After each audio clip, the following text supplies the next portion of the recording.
Opportunities of our African American school-age students. At this time, we will have our prayer by Janessa Barron and our scripture reading by Mariah Kennedy. Let us receive them.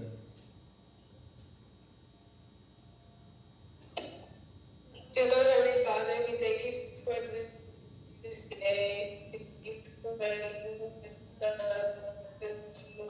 beautiful day. We ask you to bless all the people who are participating, and bless everybody who has tuned in to watch and listen to us speak. And we ask you to do all these blessings in Jesus' name. Amen. And I will be reading the scripture.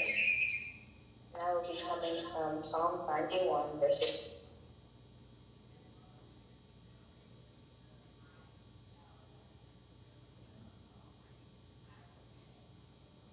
My refuge and my fortress, my God, and in him I will trust.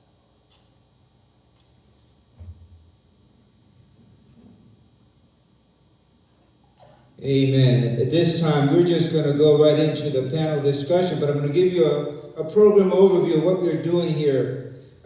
Those challenges that we are facing right now have multiplied tremendously since the pandemic. In Brown versus COVID-19, the main question is, do we still have the victory?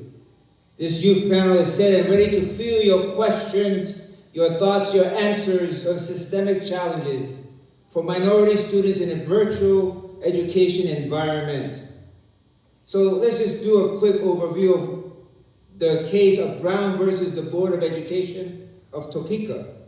This was a court case about segregation in the United States public schools. Cities, especially in the South, had separate schools for African American and white students.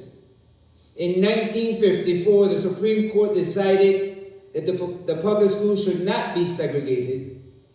It overturned the 1896 Supreme Court decision that made it illegal to make African Americans and whites use separate public facilities. Nearly all these public places in the South were separate. You have parks, you have restaurants, you have movie theaters, and you had drinking fountains. It was illegal for an African American to use a facility reserved for whites. Brown helped inspire the civil rights movement in the late 1950s and 1960s. And the note I want to bring out is that Thurgood Marshall was the one that represented the students, and he was the first African American that was serving on the Supreme Court. Now we're going to go and fast forward to where we are today. Brown provided a major catalyst for the Civil Rights Act of 1964, making possible advances in desegregating housing, public accommodation, and institutions of higher education. Now you may be asking me, what's the so what to this? Well, Brown did not transform the country overnight, and much work remains. Brown effectively banned de jure segregation in education, but de facto racial segregation continues to divide many of employment, housing, and public education. A way to remember which one is which is de jure segregation is a law that separates groups of people. That was your Jim Crow laws. I look at the word jure and say that's jury, so it reminds me of the law. And then now for de facto segregation is when groups of people separate even though it's not required or sanctioned by law. De jure segregation can breed de facto segregation. And de facto segregation is often seen today in the areas of housing and public education. Now the panel is going to be discussing things that are going on and how this whole system affects the public school system, how it was affecting the public school system before the pandemic, and how it's affecting the public school system now. So at this time, I take great pleasure to introduce our moderator, Deacon B.J. Hughes.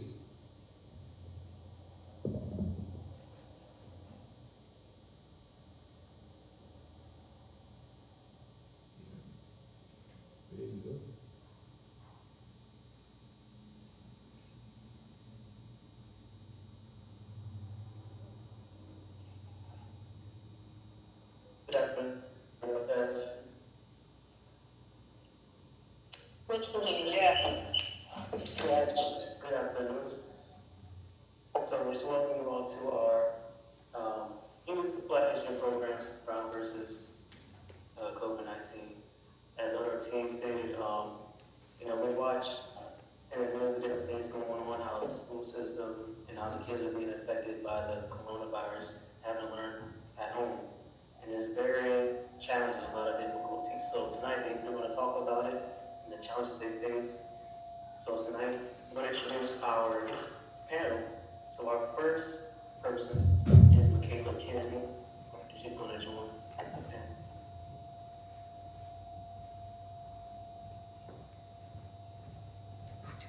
Our next panelist is going to be Janessa Barron.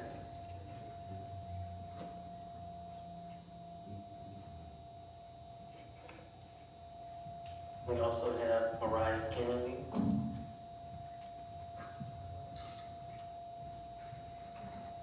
Also Jasmine Barron.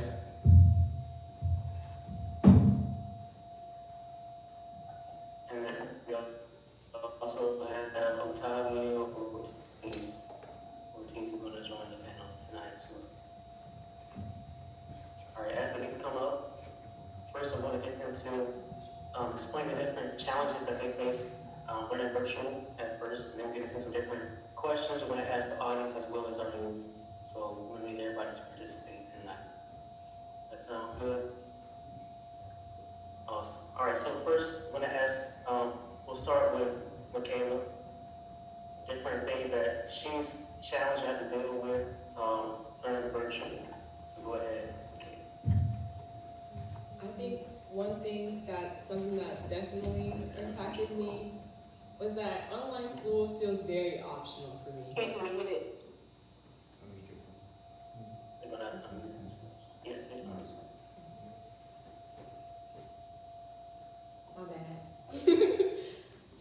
one thing that was something that was a lot for me was that online school feels optional.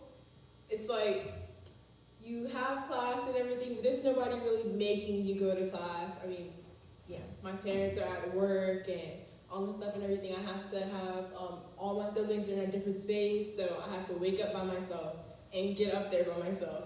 And oversleeping is really, really bad. You miss your first class, and then it's like, well, what are we learning there? And if you don't have the contacts of some people in your class, it's kind of hard to get the notes for that day unless they post them. So that was very, very difficult, especially when it first started with the emergency learning plan last March.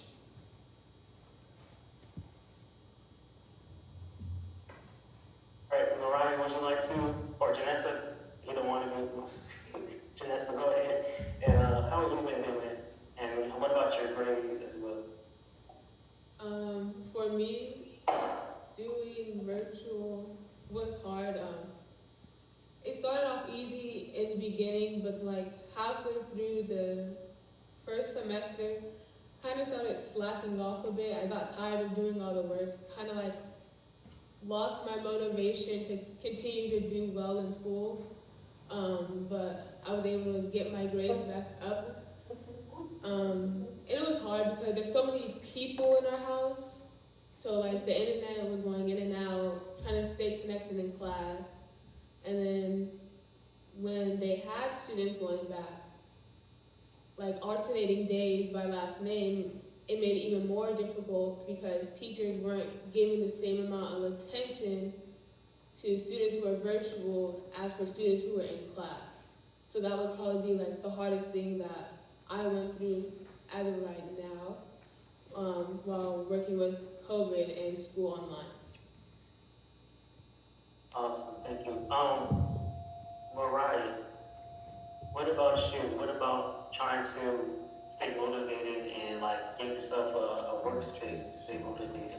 How's that? So I would say, like, I would agree with everything that Janessa and Michaela said.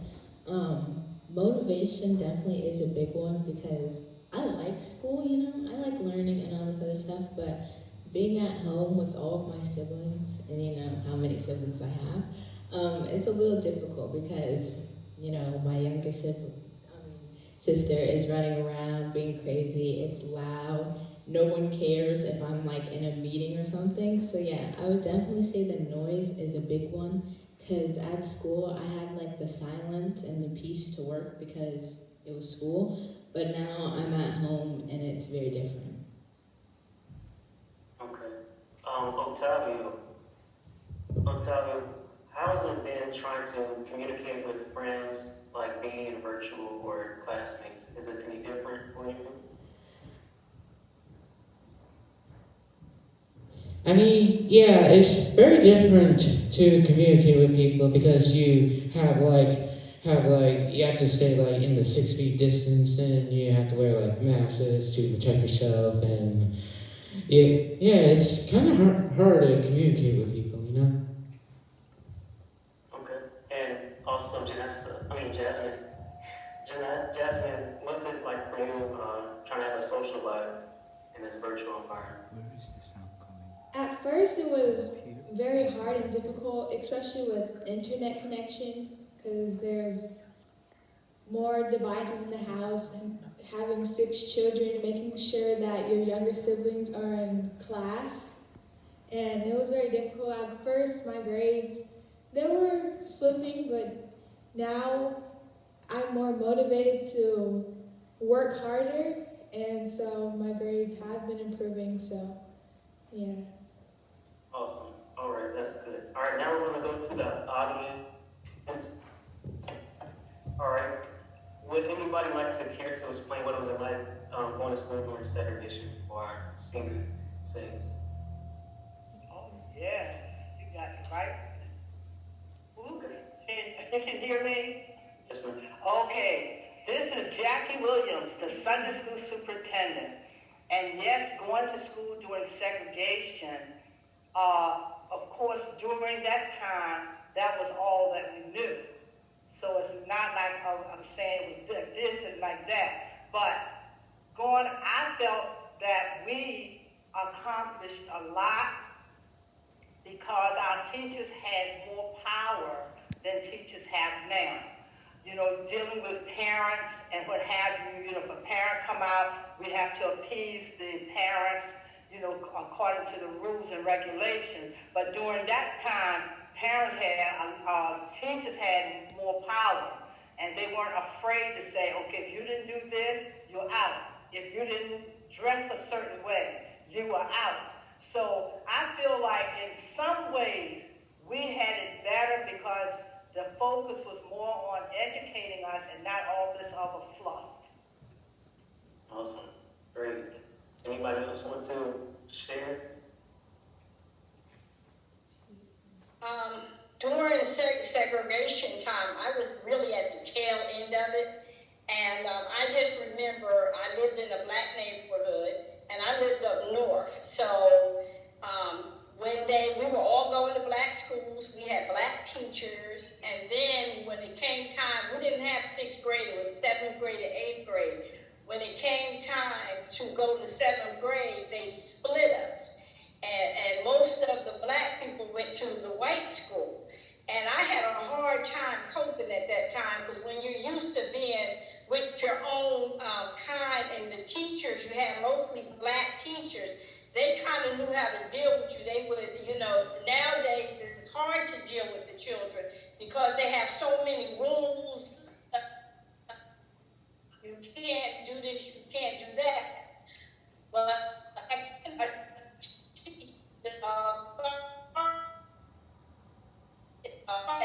and I have a time to say that because now we're all mixed in. So got through that 7th grade and went on 6th grade, and then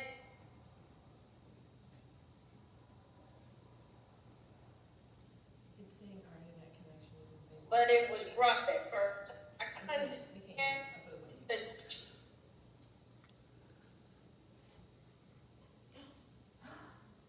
Meeting is off. Nobody's showing in. Got kicked out. We're reconnecting. Got kicked out. Got kicked out. It's reconnecting.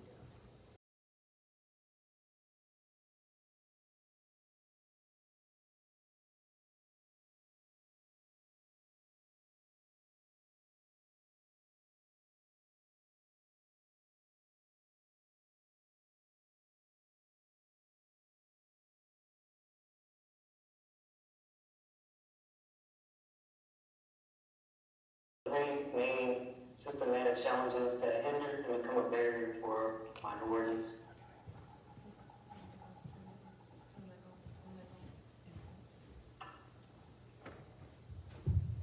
Okay.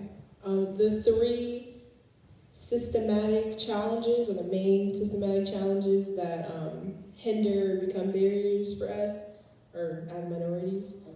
One of them I would definitely say is equal housing opportunities. Another, equal public education opportunities and equal employment opportunities. Okay, good. Anybody want to explain those 3 challenges? Or why they occur? It's really, I would say most of it would be based on economics and money. It depends where your house is or where you're able to get a house. That depends on where you work, or technically where you work depends on where you get your house, and then where you're housed is where you go to school. So that definitely goes with that. The amount of money you make depends on where you stay, and then where you stay depends on where you go to school, and where you go to school depends on how much education you get and what the educational opportunities you get on. So all those factors contribute to our schools and our possibly quality of education, do you think? Yes. Awesome, good. Okay, what is de jure segregation? Anybody want to add that one? De jure segregation is the separation of groups imposed by the law. Basically, the law, kind of not technically forcing, but the law telling people that you can't be with this group of people, you have to be with this group of people. Okay, so that's just set by the law. Good. What about de facto segregation? De facto segregation is not imposed by law, and it's when it happens on its own. To add, it's basically what you said, like the result based on a personal choice. And it's almost like societal views and stereotypes that kind of lead people to go to certain things. The example that I really first think of is cliques in school. So you have the jocks, they stay with one group of people, then the geeks stay with one group, and you have those people who are kind of really, really quiet, and they stay right there. It's almost also like a monkey see, monkey do type thing. We see one person, okay, all this whole group of people are with them, and it's like, oh, we don't really want you to come over here, so everybody stays together in these certain groups of people, especially at school. Good. What is white flight? Okay, so white flag is a thing that happened in 1960s and 60 millions. So where whites choose not to live with among white blacks and left urban areas for the settlers. So this reflects the fear of the white owners that the value of the property will fall as the black families move. So it's basically like saying, so if like black families move into the white homeowners, they get a decrease in property value of money. Okay. And also, what is gentrification? I like to think of it as being evicted by the system. So when you've been living in one place for so long, you know, the rent is good, you're getting this pay where you can support your family and also support where you're living, and then they switch up on you and they raise the rent because they have renovations and they want to attract people who make more money so they can make more money. And this makes a lot of people have to move out and find other places where they can stay, which aren't always in the best of areas.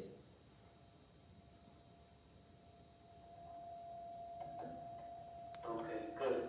All right, now we want to get into how those lean, or how do they play a role into education. So how does de jure segregation bring de facto segregation?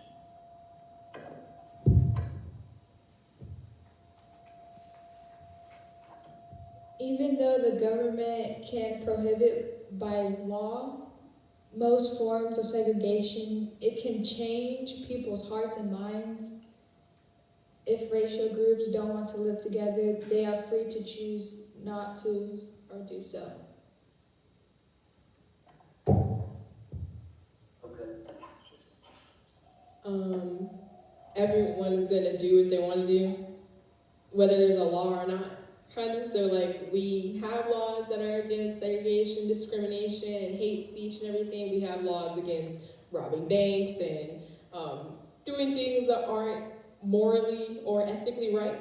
And it hasn't stopped people before. So even not having a law doesn't really stop people from doing what they want to do. Well, I guess because before, since there was a law, people kind of grew into this habit like, oh, this is what I grew up with, so this is right for me. So you can't really make a person change the way they think or they grew up unless they're completely willing to change. Just like if you give a child something that you've given them before and they told you that they don't like it, they don't want to do it, and you continue to try to force them into it, it's going to cause a bigger problem than what the problem already is, basically. So.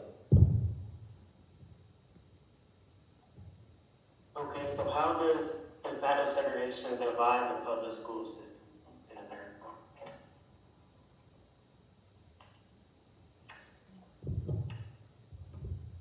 Okay, so being as though de facto segregation is when it doesn't happen by law, so neighborhoods are separated, like, you know, you have black neighborhoods primarily and then white neighborhoods and stuff. And there's, you know, some neighborhoods with integration, but the school you go to depends on where you live. So if you live in a neighborhood that is poor, you're not going to have the best school versus if you have a neighborhood that is wealthy, you're going to have a better neighborhood with more opportunities. So it really depends on where you live, how much money your parents make, and what the district is. So school budgets are dependent on property tax? Yeah.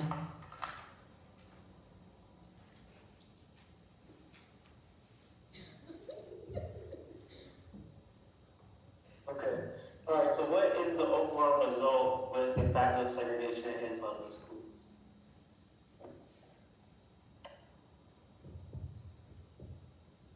Well, like Mariah said, based off where you live determines how much money is coming in, which determines how your school is being funded.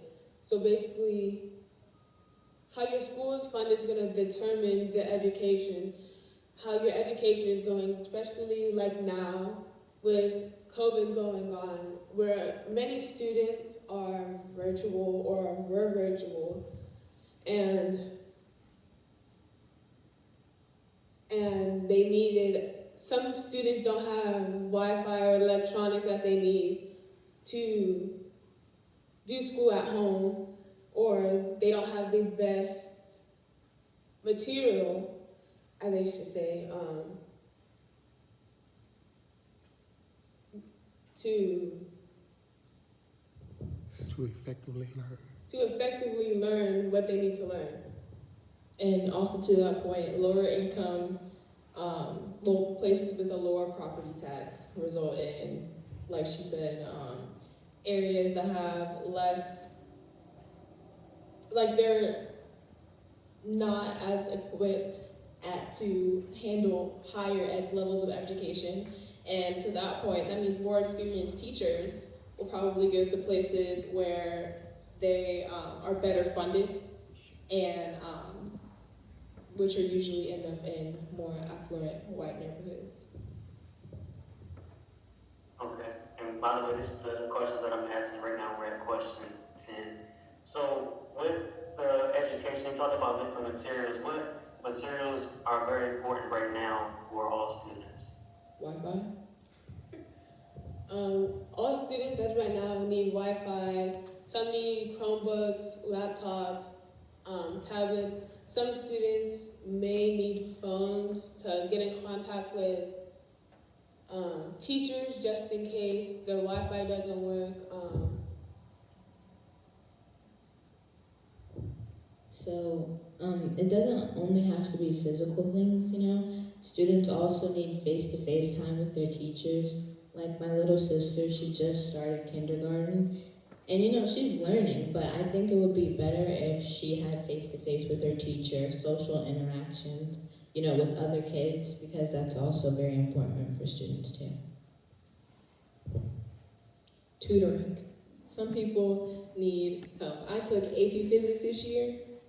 That class dragged me through the mud. Oh my goodness, it was so crazy. I didn't know exactly, I couldn't grasp how to apply it to certain concepts. So we would do questions and everything for homework. I got the notes. I have the notes. I have everything, all the concepts and everything I need to do. What am I supposed to do? They asked the question. It's like, oh my goodness, I don't know how to answer this. So tutoring is definitely something, especially with math and other subjects like that. It's hard to teach that online, at least in my opinion. Okay. All right, so we did the first 10 questions. Now, anybody from the panel, you can ask me the next question. So anybody wants to ask question 11 to our panel?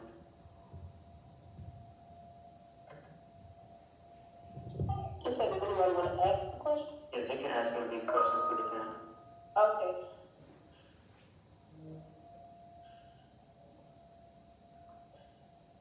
You want me to read number 11 or anyone I choose? 11, you can read 11. Okay. What are some challenges that all students face in a COVID-19 virtual learning environment? I think they answered it already. Yes, they did that. I'm sorry. Okay, but we need to skip that. Who is impacted the most when the government fails to provide assistance for minorities to overcome virtual learning challenges? So the students is like impact the most when like the government fails to implement assistance for the parents to overcome first burden, and that's because education has fall over the radio in the local government when the survival of the economy is at first as good as school, which means the student's education becomes secondary to the basic needs of the alien family. I think mothers and parents are also very, very affected.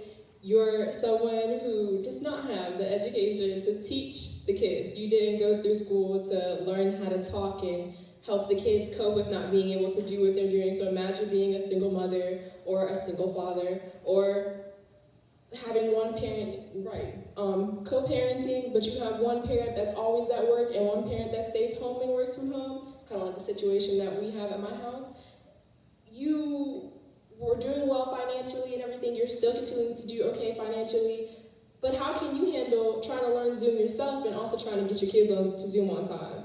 How do you handle making sure that all of your kids are up and going to school on time and everything when you have a meeting at 10 o'clock in the morning and it's like everybody is doing their own little thing, having breaks here and breaks there? How do you keep up with all of that? Or I know 1.1 million people in September of last year dropped out of the workforce, and most of them were women. And it was really because, how am I supposed to help my kid when I have everything else going on? So they dropped all the things they needed to do, all the work they needed to do, and to help their kids kind of navigate through this very difficult time. And then also, I know I've seen from my perspective, the school does a lot more. It provides, food for the students. It provides a place to, like you guys said, to, keep the kids during the daytime. So with the school not being open, a lot of the students don't have any food. Sometimes they'll send a bus out to, take food out to the students, but a lot of people are being affected that way as well. All right. Anybody want to ask another question? I know we did 13 right there. Anybody to ask question 14 to our panel? No, but I did want to say that I did agree that school is an escape for the children, because a lot of kids at home, they go through like domestic violence. When they go to school, they get away from that. Now they stuck at home, so that's why we have to pray for those who are risking their lives going out to school, but pray more for those who are home, because we don't know that home situation is really like. Because I can show you whatever I want you to see. You don't know what's going on at our house. Yeah, that's a good point. You can only see so much. You don't know what's going on at home. It's excellent. Anybody else want to add anything? Any comments? Yeah, I have a question for number 14. What are some of the changes that have occurred in students' emotions and behaviors? Personally for me, I became less motivated to get my work done. I became less focused because before, and still now, at least, I got myself back together. Before, if I got a 73, I would bust down in tears because that's not even a B. So I lost a lot of motivation to try to get my work done. I was bored. I was tired 24/7 because there was nothing to do. You stayed inside all day if you didn't go outside, even though that's by choice, but bored, and also loneliness, because when I go to school, I'm talking to my friends, I'm interacting with teachers more, having that personal one-on-one time with the teachers, especially during geometry this year. Trying to understand all the work with teachers also helping other students was very difficult, but yeah. I had a very, very, very difficult time concentrating. In general, I'm not really good at being able to concentrate and focus on one thing, but being at home makes it a lot worse. At school, at least at my school, I know different high schools are a little different, but it's, we have a no cell phone rule. You cannot have your cell phone out, and if it buzzes, you can get rid of it. So it's, at home though, teacher can't write me up for having my phone out. So I have my phone out and it's never on silent, or sometimes it is now because I know I can't focus with it on. But it's on, and somebody will text me, or I'll get an email, or something will happen. It's like, oh, what's that? Or are we doing something in a breakout room and everything, and nobody's talking, so I call my phone and I end up not getting my work done. So was it harder? So basically, your behavior is like you're acting out in a behavior by not doing whatever the teacher is asking you to do. So really, it's becoming a learned behavior, because if you were in school, you wouldn't be doing that. Is that correct? yes. I would like to add one. So I think this is a main one for a lot of people, or maybe just me, but I get more irritated because, like, okay, I have, you know, a lot of siblings, and like my little sisters always go in and out of my room. You know, I'll be on Zoom and then it'll be really loud. I need quiet to learn and concentrate, and when there's not quiet, I'm like, it irritates me so much. Like, you know, there's a whole lot of stuff that really goes into it, but I feel like being at home with a lot of people is really hard, especially when you need that quiet time to learn and concentrate. And like Mariah said, with like, because people in the Black community usually have so much children, it makes it harder for the students in the house to be able to focus and concentrate, especially, but yeah. Another one would probably be, for me, stressful, because you never know when your teacher, because my teachers, they call on you randomly, and if you don't know the answer, they expect you to answer either way, because they'll say, supposed to be paying attention. And other things is that it's very irritating when the internet keeps going out, and then it's like it goes in and out, especially like we said, when there's so many devices in the house, and then if your sibling comes in your room, says it's my lunch break, or what am I supposed to eat, and yeah.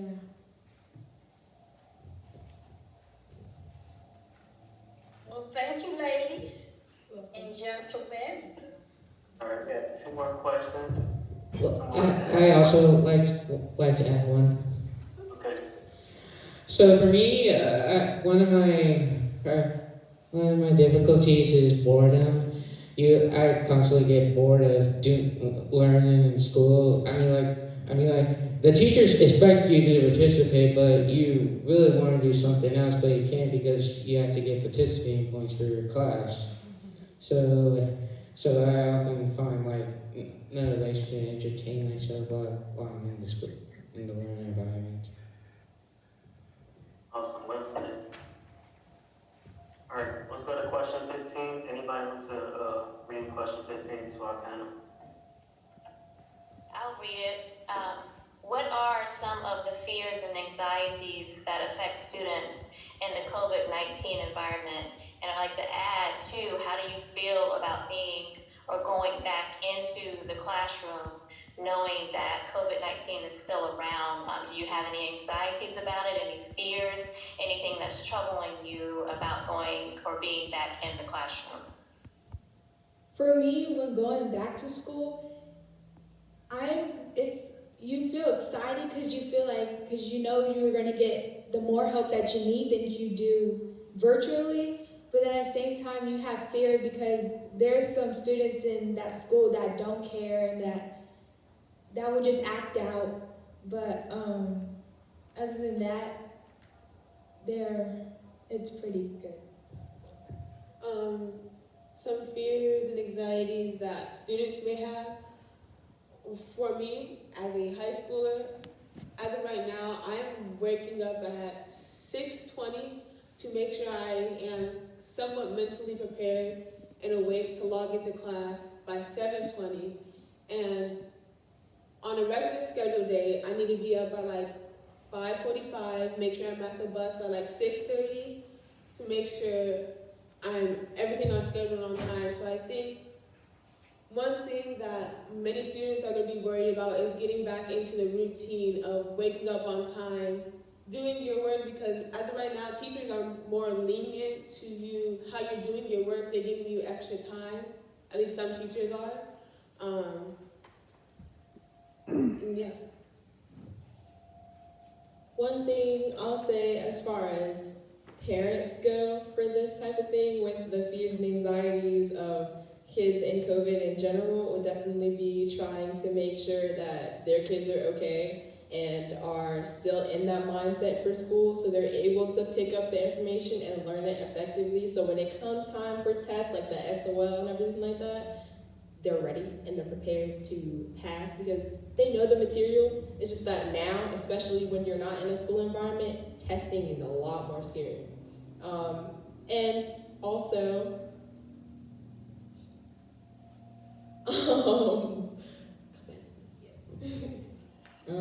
to kind of like piggyback off of what Michaela said about parents and stuff, I think it's more difficult knowing that you don't know what's gonna happen and then also your parents don't know what's gonna happen as well. Like, you know, I would like some reassurance to be like, yeah, everything is gonna be okay, but you honestly don't know if everything is gonna be okay. And going back to school, well, I'm option 2, so I'm staying at home until who knows when. But, you know, I think it just depends on how you look at it. Like, I don't know, I'm just, like, the whole COVID thing, it's honestly kind of scary, but at the same time, I would love to go back to school because, you know, that quiet time that I need to learn and stuff. But at the same time, I kind of feel like staying at home is doing good for me too, so I don't know. I've forgotten what I gotta say, but I have it now. So I work now, and I feel like with the virtual environment and being like not being physically at school, it's more flexible for my hours. If I wanted to work like 40 hours a week, I can do that. I can talk to my teachers and see, can I get out of class just a little bit early, just so I can be able to make it to work and everything and be able to do those hours. And being physically at school, I go to school at First Colonial, and my job is by Salem High School. That's like a good like 25, 30-minute drive over there, and I need to account for that, and I don't know if I could do that while I'm at school. They have different procedures now for being able to get out of school early. A lot of people aren't able to leave for lunch like you could have for your senior year last year. It's different now. People, at my school, they let certain hallways out first, so that way not everybody is going in there, because when you have everybody come out there, everybody's in this big crowd. You can't do that anymore. So it'll be interesting seeing how that's going to work.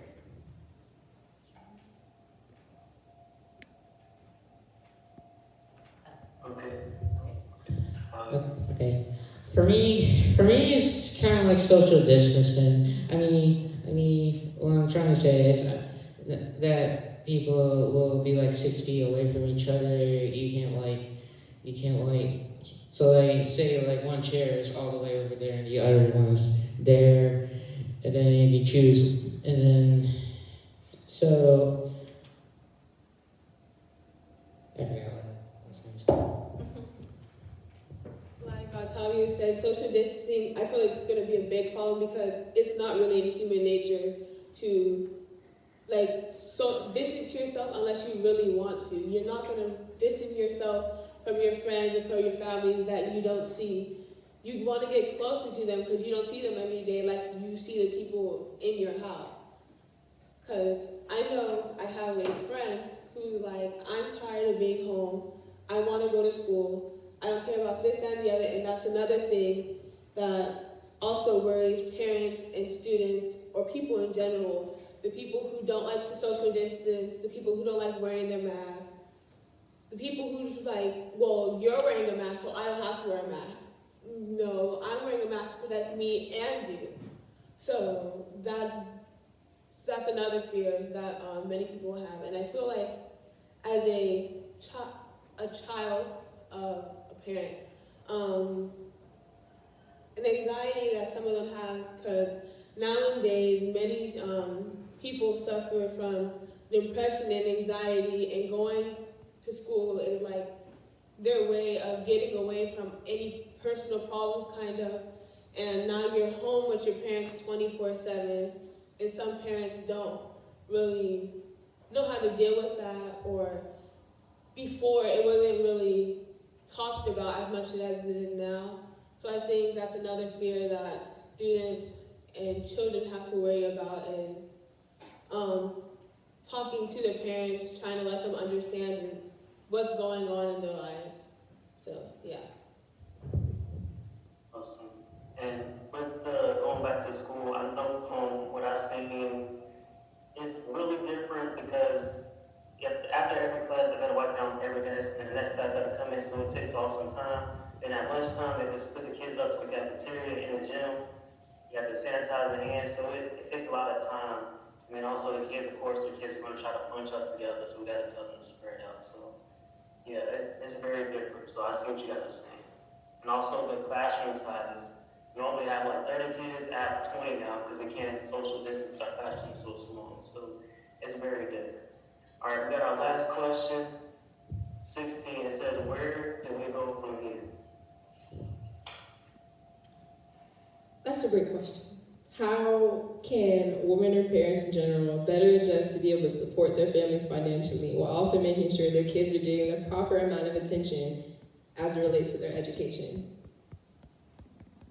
I think we could definitely start off by increasing the money for school buildings and increasing the funds that they're able to have as it relates to Chromebooks and certain educational materials that are definitely necessary now that we have some people going back and some people staying home.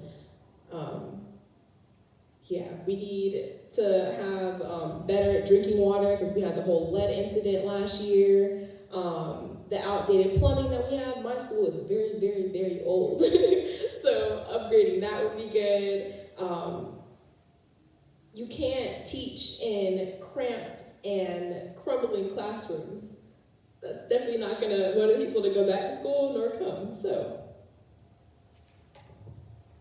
Okay, so I think a main one would be pay teachers more, or, those who help support the school, like bus drivers and janitors and people who are taking care of your kids, because I know that there's a shortage of each of those things. There was when we were in school, and then there's probably a bigger one now that we're out of school as well.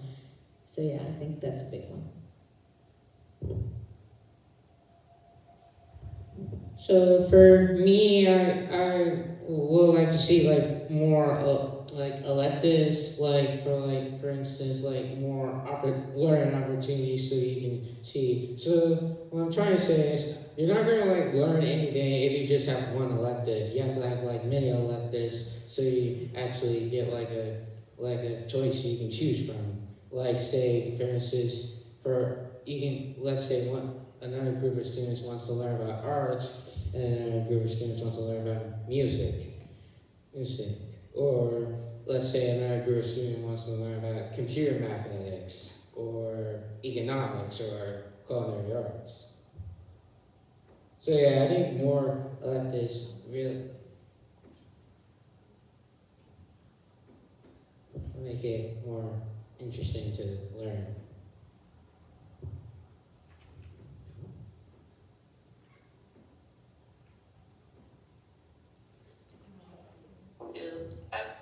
How y'all doing? This is Sister Ortiz. I wanted to ask question 16 from their point of view. I don't know if they can hear me, but what I hear from them, even though they answered question 15 and they have fears and anxieties, but I hear from them, and I don't know if anybody else does, hope. I do, because they are discussing, some of the difficulties, and I mean, even I think 2 of them have gotten jobs even in this, this period. So I hear hope. So I understand that, more funding, teachers need to be paid more, better schools, but, where do they go from here individually? You know what I'm saying? Because I hear hope on the panel. I mean, I know y'all looking at Octavio like I'm looking at Octavio like, you better